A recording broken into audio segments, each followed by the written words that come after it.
Are we okay here? Because of your help, we've received well over 50 calls, and we've established over a dozen credible leads to potential victims. As to Robichaux, we're examining crimes that may have taken place from 2 decades ago to the present day. We're expanding our inquiry to several states, as well as to other parts of California. We now believe that Robichaux and Riley not only met their prey in person at bars and restaurants, but Robichaux may have targeted victims through dating apps such as Tinder and Bumble. Ladies, please be careful when you meet people on these kinds of apps. You don't know what's behind that, what appears to be a perfect smile. I want to specifically thank each of the brave men and women who came forward to report what happened to them. I know that this must have been a difficult time for them to relive these events. Women who've come forward have said women have come forward after the police, after the seeing the video or the media reports, have said that they feel the need to support the victims who are the charged. They feel the need to support the victims in the charged cases to make sure that these defendants are stopped from doing this to any other women.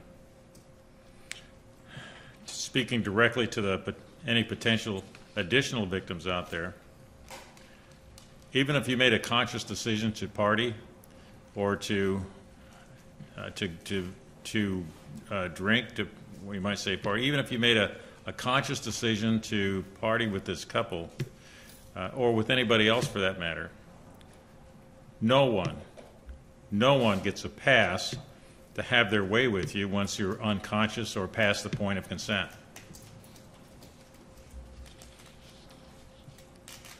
We want you to know that we'll guard the identity and the privacy, safeguard the privacy of any additional women who come forward or the women who have come forward. We also ask the public to respect the victim's privacy and to allow them to go through the criminal justice system with dignity. They didn't ask to have this happen to them. I understand that the defense is going to have a press conference here pretty soon. We've seen this in many prior cases, and it's not unusual for the defense to attack the prosecution or the victims for that matter. For everyone out there, especially in Orange County, the state of California and beyond, please continue to share the information that we're providing in this case through your social media. Even if you're not personally affected by this case, your friend on your social media may have been. So please help keep this message out there. We're continuing to partner with Newport Beach to employ all of the resources necessary to ensure that these defendants are brought to justice. We look forward to the time when the victims will be able to appear in court and state their case and make their statements as to what happened to them. So this concludes our report, and if you're going to ask any questions, please take the mic and give us your name and company. Hi, Tony. Michelle Gigley, KCAL9 CBS LA. In light of the fact that there are more women stepping forward and more potential charges, might these two be rearrested? So that's my first question. They're free, and I know there's a concern on the part of some of the victims that they are walking the streets. My second question is this, please. The first 2 women, those cases occurred allegedly back in 2016, yet they were not arrested until last week. And one of the victims who we spoke to is angry that she was unaware that they were doing this as far back as a couple of years ago. When did the district attorney learn of this case? They feel the need to support the victims in the charged cases to make sure that these defendants are stopped from doing this to any other women. Speaking directly to any potential additional victims out there, even if you made a conscious decision to party or to drink, we might say party, even if you made a conscious decision to party with this couple or with anybody else for that matter, no no one gets a pass to have their way with you once you're unconscious or past the point of consent.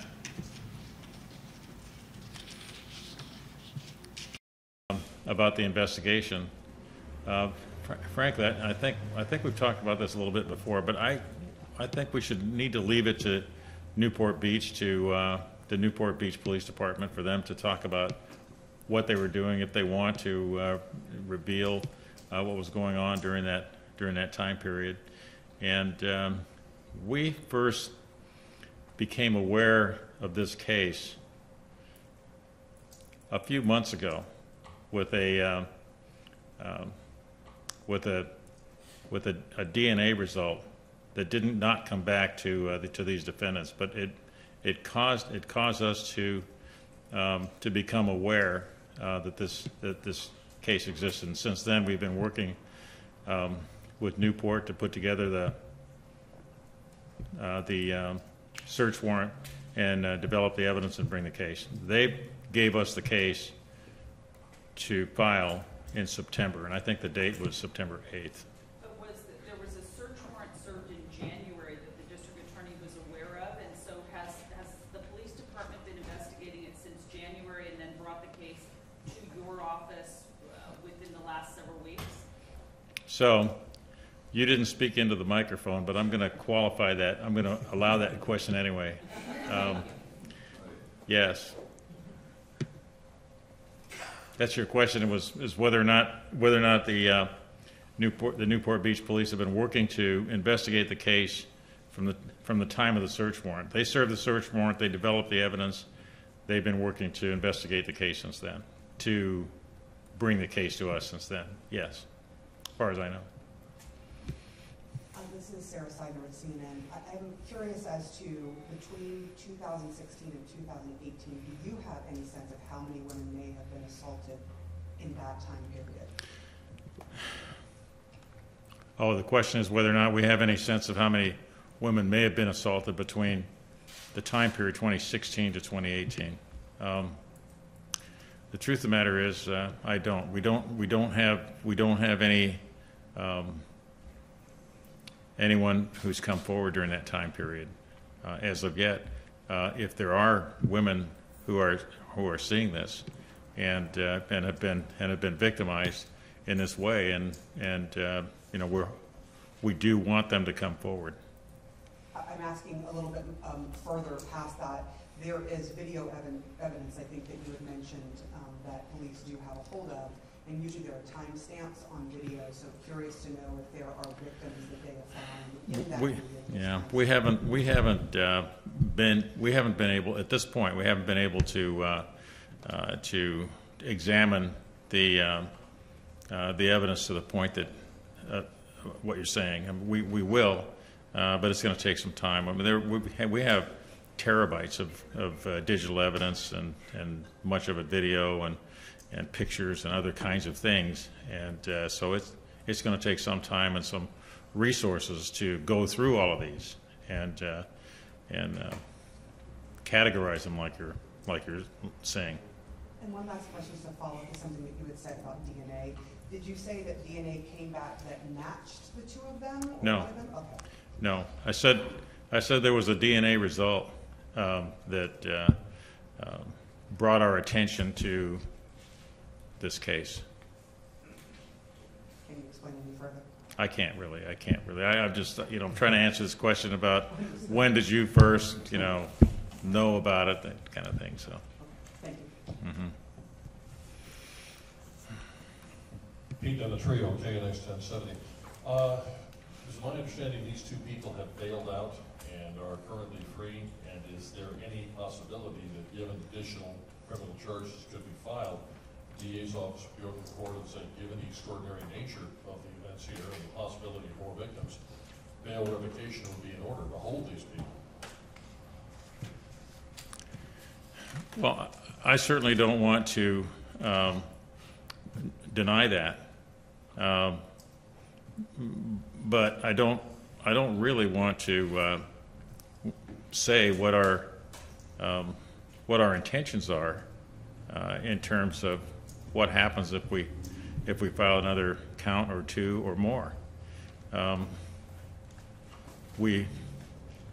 mean, there are a number of ways that could be handled, and a number of motions that can be made in that regard. And certainly what you're asking about is very much in the realm of what we might do.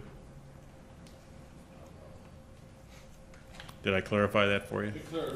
More directly would be, if you got 8 or 10 people and you file 8 or 10 cases, you're not going to let these people stroll. You're going to look at a judge and say, I don't want someone with means and resources getting on a bicycle, let alone a bus to get on town.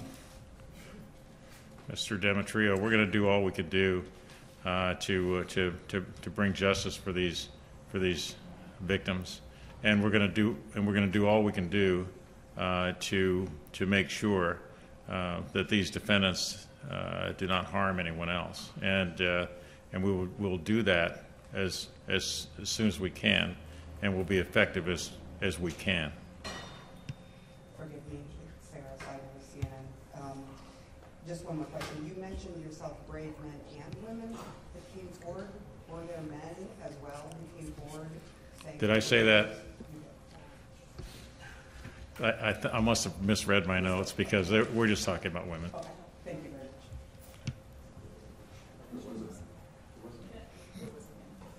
Yeah. Question number, Miriam Hernandez from ABC7. First of all, you just clarify the numbers. You had 2 on Tuesday and then 2 more, or another on Wednesday, and now you have 12, and then the follow-up. We have more than 12 now, but I don't want to. I can't give it any more precisely than that at this point, because we're working on on the credibility questions. We have a lot of calls, and calls about this and that, and some calls where people might be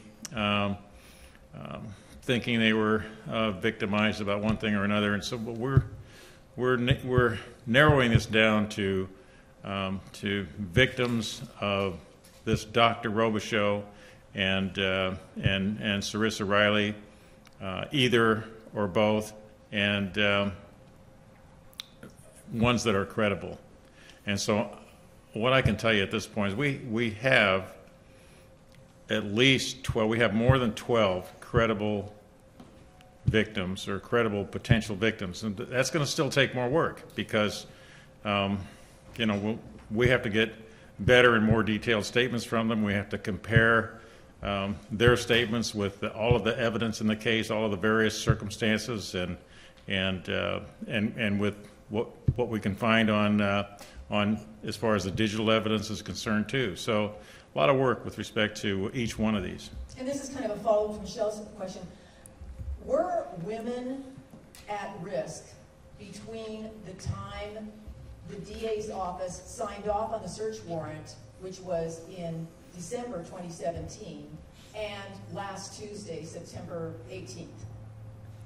Because they didn't know about it. Well, I can't. Women, I think, were at risk until the arrest, and they're both free now in terms of being out on bail. So whatever the risk is, it's been there, of course. Tony, Michelle, Julie. The defense will be speaking today, we understand, and they had made a statement saying something to the effect of these allegations do a disservice to the true victims of sexual assault. And you have made it clear over the past week that these women aren't to feel shame, but they should come forward. Can you please reiterate the message to those women who may have met them, partied with them, but then got to a point where things went crazy and they don't understand why, and how you've indicated that that these are the people that you want to hear from. Can you clarify that? And also please touch on, you said going out of state, are these meeting at festivals like Burning Man, so we get beyond Newport Beach and reach out to people across the nation? So with respect to the first statement question, yes, absolutely. I mean, I think it's very important for people to know, for the women out there to know that even though they met these people in a social setting, or maybe just met defendant Robichaux in a social setting, if the fact of the matter is that you've had some engagement, social engagement, you had a good time, maybe you had a party, maybe you had a few drinks. Once you get to the point where you're past the point of consent, or you're unconscious, these people have no right.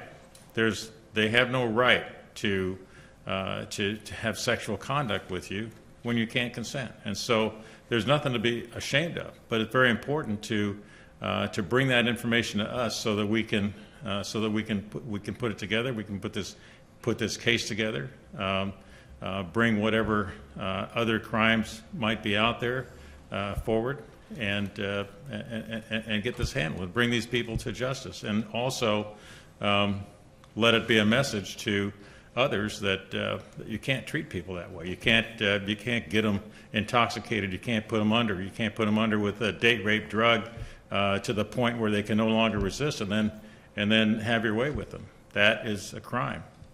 And with regard to where beyond the bars and restaurants, you touched on dating sites and other places. What are you hearing as people call in? What are the different circumstances where they ran into either Robichaux or Riley? It's not limited to Newport Beach. Things could have happened in some different areas and some different states, but I don't think I want to characterize that in much more detail, except I can say that we're going back 20 years with respect to defendant Robichaux. So you had mentioned earlier this week the colleges he attended. Are we stretching back that far to his time in college, medical school, that kind of thing? Yes. Tony Chipkios with KTLA, you had mentioned at the beginning that you are anticipating some criticism from the defense at their news conference later today. Often defense attorneys will criticize the prosecution for trying the case in the media. Can you tell us why you feel the need to call so much attention to this case this week? So what I said was that it's not unusual for the defense to criticize the prosecution or to criticize, scandalize, and ridicule the victims. I mean, that's just not unusual. So we anticipate that could happen. I haven't seen anything yet. We're hearing a few things, and I guess we'll know more after the press conference. But I think it's very, very important after their press conference. But I think it's really important to keep this out, to keep this message out, and to let other women know that if they've been victimized by this couple or this one doctor, to bring that information forward, because we need to know what it is, and we need to clarify it. We need to get it together so we can bring justice in this case. But also this is something that may not be limited to this case, and we need people to know that this is not acceptable conduct. And at the last news conference, you said there was no information that any of his patients were victimized. Is that still the case? That is still the case. Yes. Okay, and then lastly, you talked about the 50. There was 50 phone calls that you've gotten. You talked about more than a dozen credible potential victims at this point, but you also mentioned the number 50. More than 50. It's more than 50 calls talking about this couple or defendant Robichaux and saying that things have happened to them in the past. Has the California Medical Board reached out to your office? The medical board has not reached out to our office, but we're making sure that they have this information. And there have been some conversations with some people who represent the medical board.